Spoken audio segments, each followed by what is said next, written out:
Join us now for Education Matters, a weekly look at the real people and real stories in education across North Carolina. Welcome to Education Matters, presented by the Public School Forum of North Carolina. I'm Keith Poston. Last year, students from Wake County's Middle Creek High School, along with students from two other local schools, worked with the Alabama-based Equal Justice Initiative to document the only confirmed lynching case in Wake County. Following this transformative work, the students began working with the Wake County Truth and Reconciliation Commission's ongoing efforts to bring a memorial marker and other activities here to the area to shed further light on that event. We're going to hear from two of the students and the teacher who inspired them to embark on this journey. Before we tackle our main topics, we open with our Edlines, our quick scan of education headlines across North Carolina and the U.S. After claiming that an evaluation committee could not reach a consensus on the best K-3 reading assessment tool for North Carolina public schools, DPI released internal documents last week that appear to contradict that claim, at least partially. Documents showed that the committee did rate the state's current vendor, Amplify, higher than Texas-based iStation, the company that was ultimately awarded the contract by State Superintendent Mark Johnson. Amplify has since filed a complaint and requested a review of the RFP process. Two of State Superintendent Mark Johnson's top advisors are leaving their posts this week. General Counsel Jonathan Sink has been named the new executive director of the state Republican Party, and Legislative Director Kevin Wilkinson has taken a position with UNC Pembroke. Sink and Wilkinson are the latest in a string of high-profile departures in recent weeks. Deputy Superintendents Maria Petrie-Martin and Pamela Shue both left DPI in June, as did Director of Communications Drew Elliott. The North Carolina Innovative School District has also recently lost its first two superintendents and the principal of the only school in the ISD. Finally, last week, the State Board of Education gave approval to two new charter schools in Wake County over the protest of the Wake County public school system and some parent groups. They say Wake is already saturated with charters and that these two new ones will increase racial segregation and drain resources from the school system. Proponents say these schools simply meet demand for more choices. Remember, you can visit the Public School Forum's website at ncforum.org, click on Education Matters, and read more about each of these headlines, as well as all the other topics we cover each week. As I said at the top of the show, some Wake County students began work more than a year ago to document what is now the only confirmed lynching in the Wake County, and we are joined first by their teacher who inspired their work, Matt Chaldone. Matt is a high school English teacher, among other things, at Middle Creek High School in Wake County. You're also a former Wake County Teacher of the Year. I was, very proud. So Matt, welcome to Education Matters. Thank you for having me. All right, so first of all, let me, you were teaching, well, you're teaching English, you were also teaching African American literature class. I guess Correct. My first question is for this student project, what led you to focus on this, lynching case, this documented lynching case for this student project? It began with me reading the book Just Mercy by Brian Stevenson, who heads up the Equal Justice Initiative, the EJI, and I knew the students would love that book. And as I started researching what else the EJI has done, I realized they were getting ready to open the National Memorial for Peace and Justice, and that there would be a part of that museum that would be pointing out confirmed lynching cases in counties around the country. And as I dug a little deeper, I realized there was one of those cases in Wake County, and I wanted to get involved with that. And when I reached out to the EJI about being the one to do the soil collection, found out there was already some schools that had expressed interest, Raleigh Charter and Explorus. So we kind of collaborated with them and moved forward with that project. Well, I want to pull up, we've got a graphic, this is from EJI, the Equal Justice Initiative, about lynching. And I think, it's something, again, I think people they're familiar with the term, but like, what role did lynching play in our country's past? Sort of in that time frame. So basically, once you get post-slavery, post the Civil War, lynching was the tool used by white supremacists in order to instill fear in the black community in America and to try to maintain that power from the slavery and Civil War era. It was really our first domestic terrorism in this country. So tell us a little bit, let's briefly tell us the backstory. The individual, he had a name, George Taylor. And Correct. we're gonna show, we've got some clips about it because it's actually important. There was some news reporting at the time, which is, when I first read about this case from the information you handed, they said it was the only documented case in Wake County. Well, that seemed sort of unbelievable. Part of it is EJI looks at it and says documented, which is part of what we've got is the some news coverage. But tell us about what his case was about. So November 5th, 1918, George Taylor was the fourth man who was brought in. A white woman living in the northern rural part of Wake County at the time had claimed to have had someone come into her home and assault her. They had brought 3 other men for her to identify. She couldn't identify her by any of those men. They brought George Taylor in. She also couldn't identify him.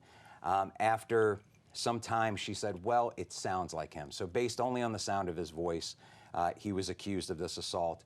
A Wake County deputy took him and was trying to take him to jail to actually process him.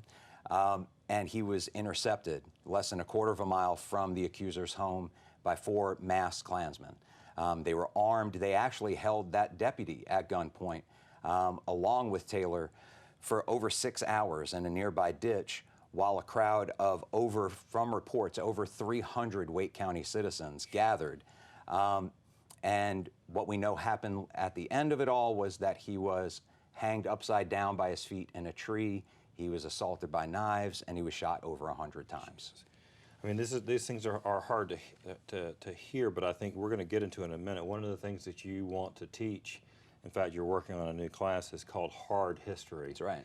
And this is part of the hard history right here, right here in this community. What were the parameters you set out for the students for this as a project, a research project, right? Right. So the idea was for them, I'm an English teacher, so I want them to also learn research and how to do research, how to work with, first-person documents and sources, how to work with archival materials. So the students, and again, this was a collaboration with Explorus and with Raleigh Charter as well. We looked at all that archival material. We kind of triangulated information from different news sources, and our goal was to identify where exactly, as exact as possible, this occurred. And through that research, through some interviewing folks in that community, we found the spot. This was is it Rolesville? I mean, people didn't in what is today Rolesville. Okay. At the time, it was unincorporated Wake County territory. Okay. It is Rolesville today, but if you go just a few hundred yards down that same street, you're in Zebulon. Okay. And at the time period when this happened, there weren't 300 people who lived in Rolesville, according to the census material. So this was truly Wake County's lynching. Those 300 participants had to have come from towns throughout Wake County, so it wasn't purely just Rolesville. Did anything surprise you in this process? Either something you learned yourself. I mean, obviously you had not done a lot of research yourself on Mr. Taylor. Something you learned, or something about how the students responded.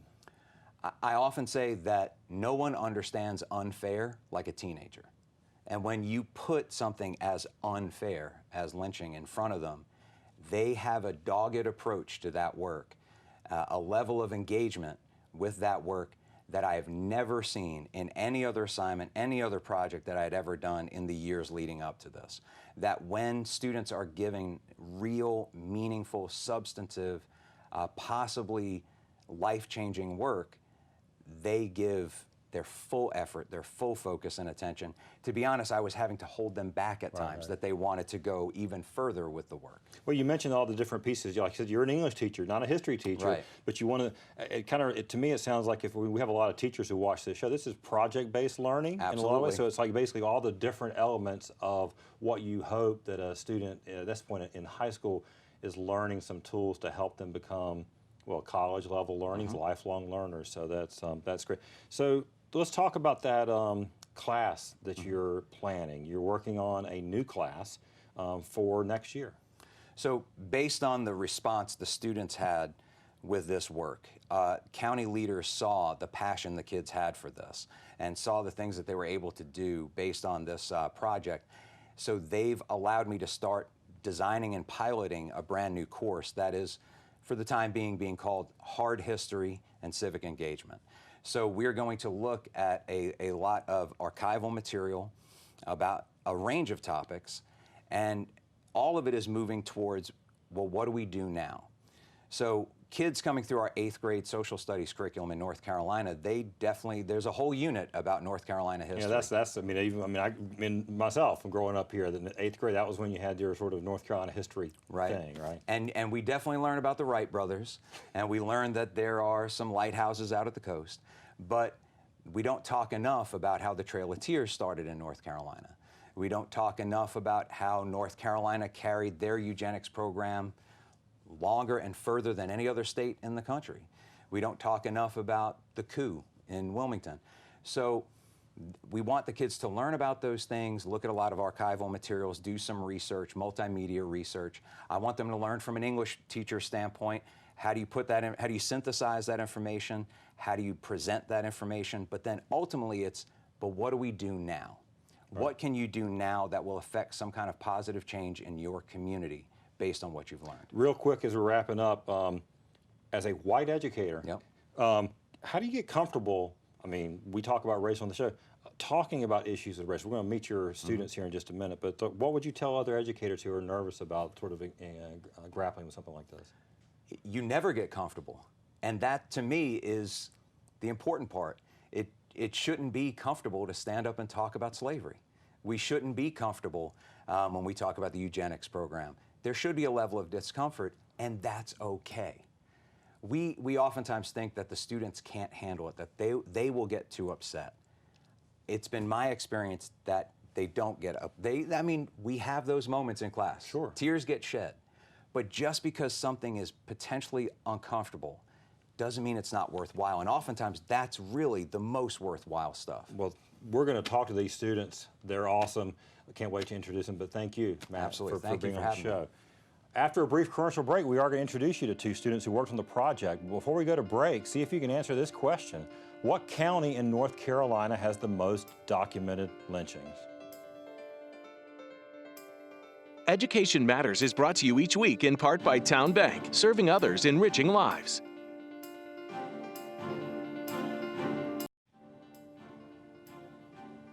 Did you correctly answer D, New Hanover County?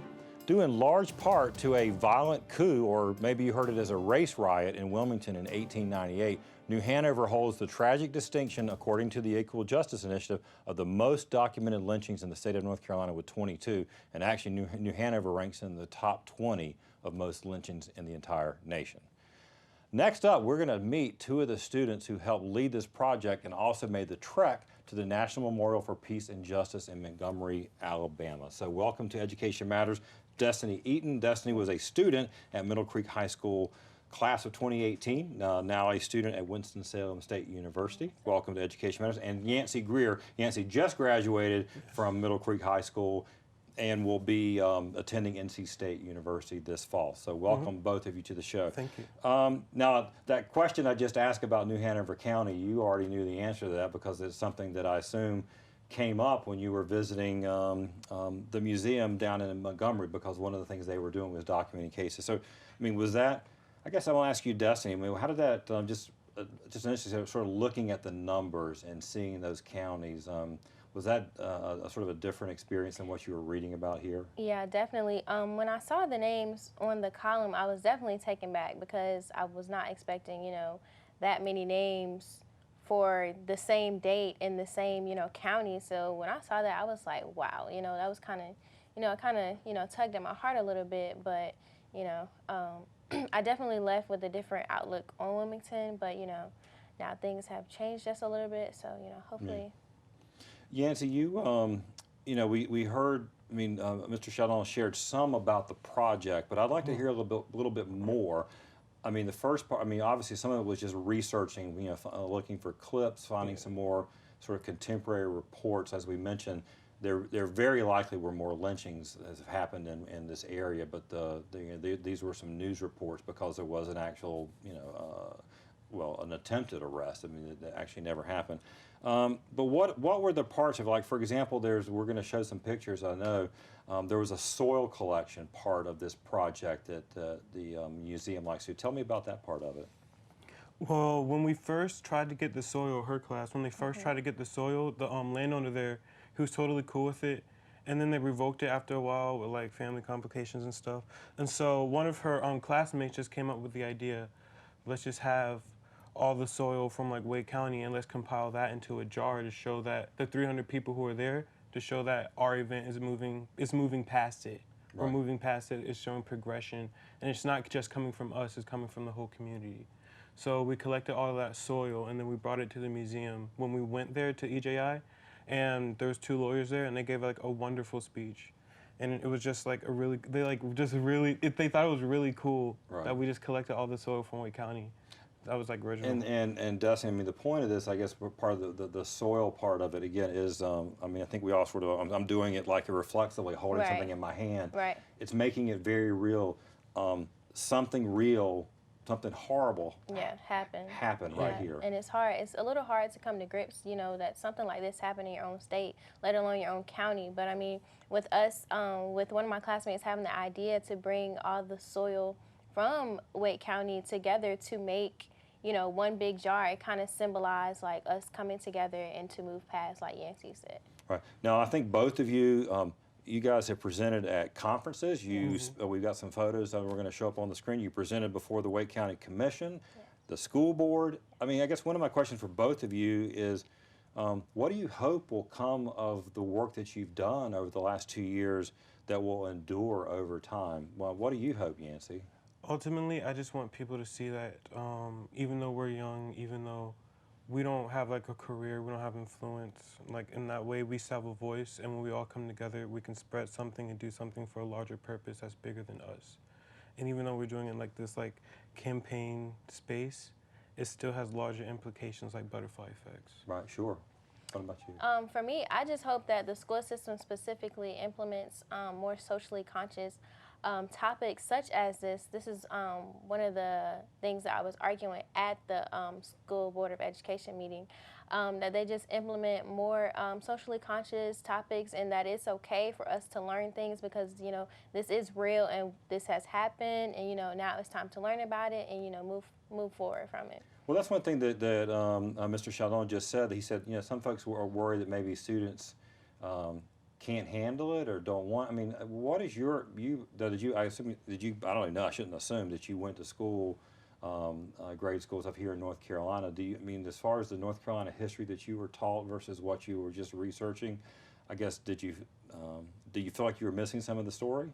Yeah, like going through and learning things that I learned at AJI and on our trip and through the class, learning what we're oblivious to and what they don't teach us, it's like, I feel like a lot of students would be way more enlightened to what's actually going on in the world, because when you don't learn, you get like uneducated opinions, and they might seem biased or like unnecessary in a sense, and it's like if they just learned it, people would be way more empathetic and understanding because they would have got it young. Well, I've got an 18-year-old myself, and I think they can handle, y'all can handle a lot more than maybe adults think. Because I remember when that white supremacist march and attack happened in Charlottesville, Virginia, back in August of 2017. That was just literally like a week or so before the school year was starting. Right. And I know I heard from some educators that they knew it was on their students' minds. I mean, it had to be, but they weren't fully comfortable in how to raise it. I mean, how do you think our public schools, generally speaking, are doing in terms of addressing these kinds of issues real time? I personally feel like there's like topics like this, they're sweeping it under the rug like it didn't happen, like we don't see it in the news. And that's not okay because, you know, how is it hard? I mean, it's hard to, you know, try to, you know, see something on the news and then you go to school and you don't learn about it, but you're learning about things that happened way in the 1900s.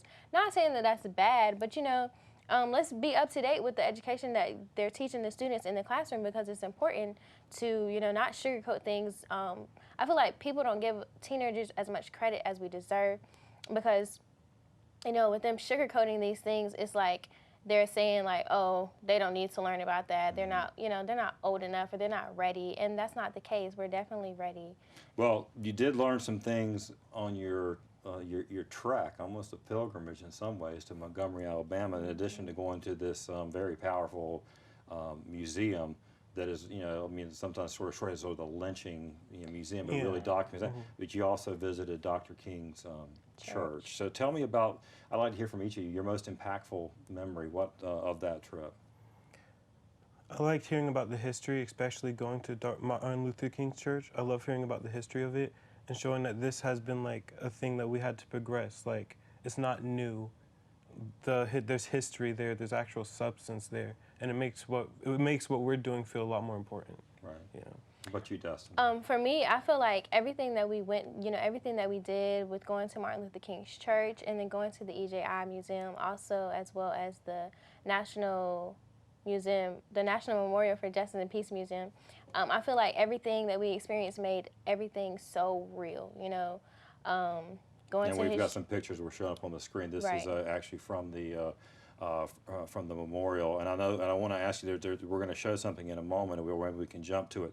The marker in the box, sort of a marker that's in a field outside of the museum with Mr. Taylor's name on it. That's something that I think you guys are hoping, as far as the project, to have Wake County Right, to have it. claim it, Right. and bring it back. Right. Yeah, here we go. We've got it on the screen now. This is something that all of the individuals who died have a marker like Right. this, and they want the communities. Do you think that's something that's going to happen? Honestly, yes. We spoke to the Wake County commissioners, and there's people in the commissioners like group that really agree with us. We don't know how long it'll take. It's a long track to get there, and I think that's the scope for next year's class, so they're going to do that. But yeah, it's really important. I really do think it can happen, but it's just a lot to go through. Sounds like you've been on a journey Definitely. already. What are you taking as sort of like your last thoughts, or what are you taking away from this project? Well, I feel like this whole project and this whole experience taught me to be more empathetic, especially in the career that I'm going into. I have hopes of becoming a pediatric nurse. And with that career, I have to deal with a lot of patients, a lot of different, races, cultures. And it'll give me the opportunity this gave me the opportunity to develop empathy and, put myself in predicaments and, be understanding and, push, things aside and, just move forward. Well, it's an impressive project. It's important work. We really appreciate you coming on and talking about it. Best of luck to you in college. I have a feeling you guys are going to carry a lot of this with you with your future. So again, thank you so much for being with us. After the break, this week's final word.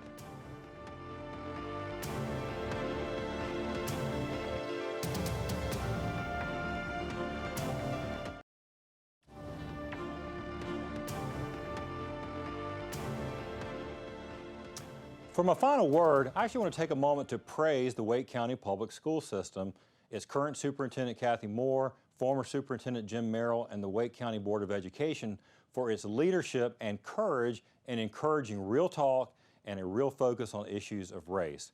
When I talked to Matt Chaldone earlier this week, he said in the 18 years plus that he's been teaching, he had never felt so much support and encouragement to pursue these kinds of new and important initiatives than he's received in the last few years from the district.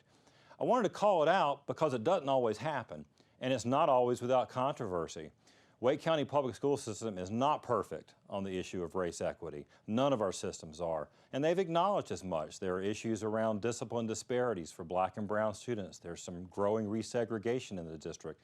But the district leaders, including Assistant Superintendent for Equity Affairs, Dr. Rodney Trice, continue to show the courage our community and our students deserve.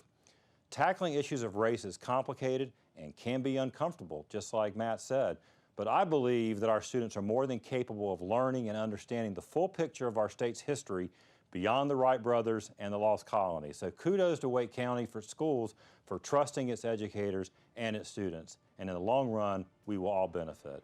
That's it for this week's show. Thanks for watching, and we'll see you next week.